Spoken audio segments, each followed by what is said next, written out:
Call দিছি, ring বাজে, ফোনটাই ধরে না। হ্যালো হ্যালো, কে? আরে তুমি আমার চিনতে পারো না? আমি তোমার সেই ছোট্টবেলার রানী, তোমার খেলার সাথী।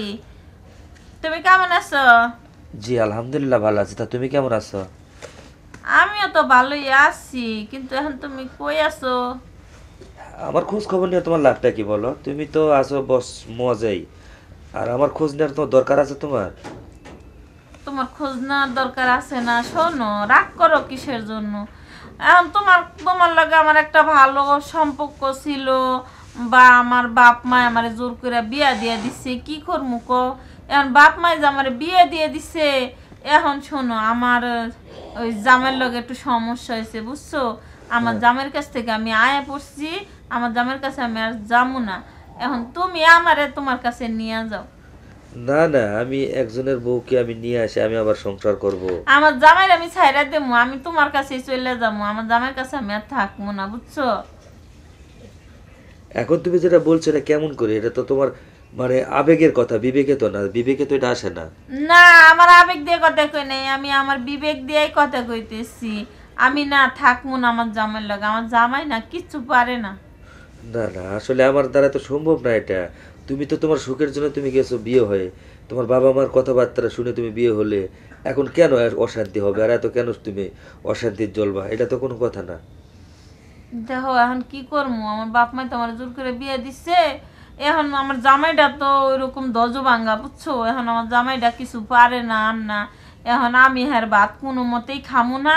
আর তোমার কাছে আমি যামু, আর তুমি যদি আমার না নাও, তাহলে কিন্তু আমি বাঁচবো না, মরে যাবো। আচ্ছা শোনো শোনো, যে তুমি ওর কাছে যাই, তুমি সুখ নাই শান্তি নাই, সুখ পাচ্ছ না শান্তি পাচ্ছ না, তাই না? তা আমিও তো তোমাকে দিতে পারবো না সুখ শান্তি, কারণ তোমাকে তো আমি ভালোবাসার মুহূর্তে, ভালোবাসার মাঝখান দিয়ে তোমাকে নিয়ে আমি একটা যে কাজ করছি, এখানে আমি বেশি সময় তোমাকে দিতে পারিনি। তাহলে তুমি ওই সুখে কি তুমি আমার কাছে থাকতে পারবা? তোমার সুখ শান্তি দেওয়ার দরকার নাই, তুমি তো আমার ছোট্টবেলার খেলার সাথী। আমার কোনো কিছু দরকার নাই, আমি শুধু তোমারই চাই। হ্যাঁ, আমাকে নিয়ে তুমি করবাটা কি বলো? ছোটবেলা যেভাবে চলছি ফিরছি, এইভাবেই চলমু ফিরমু, আমার এর থেকে বেশি কিছু চাওয়ার দরকার নাই। তুমি আমি তাতেই সুখী হম। আচ্ছা, তুমি ওভাবে নিয়ে চলাফেরা করলে তোমার সুখটা কোথায়, তোমার লাভটা কোথায়? আমার এত সুখের দরকার নাই, তুমি আমার পাশে থাকবা, এটাই আমার লাভ, এটাই আমার সুখ। এইটা কোনো কথা বললা তুমি? বলো।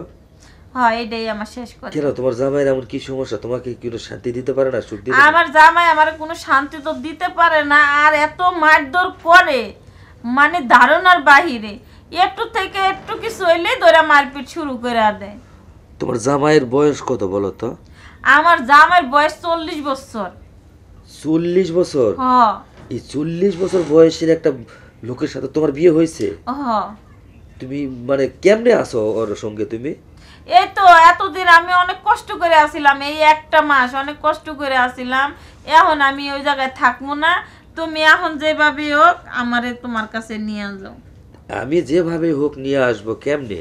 এখন ও তো তোমাকে সবকিছু তো মানে নষ্ট করে শেষ করে তোমার তো মানে পথে বসাই দিল। এখন ওটা কেমনে কি করবো? ওটার সমাধান তো আমার কাছে তো নাই। তোমাকে দিয়ে আমি যে একটা কাজ করব বা তুমি আমার কাছে আসবা, কেমনে বলো? আর ওই রকম ভাবে আমি কেমনে তোমাকে নিয়ে সংসার করি? আমারও তো একটা সমাজ আছে না? এত কথা তো জানতেও চাই না, শুনতেও চাই না, তুমি কি আমারে নিবা নাকি সেটা কও। আর যদি তুমি আমারে না নাও, তাহলে কিন্তু আমি সত্যি সত্যি আমি সুসাইড করবো। না না, এটা করবা কেন? আর এটা করলে তো সম্পূর্ণ তো আমার দোষ হয়ে যাবে। আর আমি এখন ডাইরেক্ট কথা, আমি তোমারে ছাড়া থাকতে পারবো না। আচ্ছা, তুমি এই কাজ কেন করতে যাচ্ছ পাগলের মতো বলো? আমি তো একজনের সংসার মানে ভেঙে নিয়ে আসে তোমাকে আমি আমার সংসার করাবো, এটা কেমনে হয়?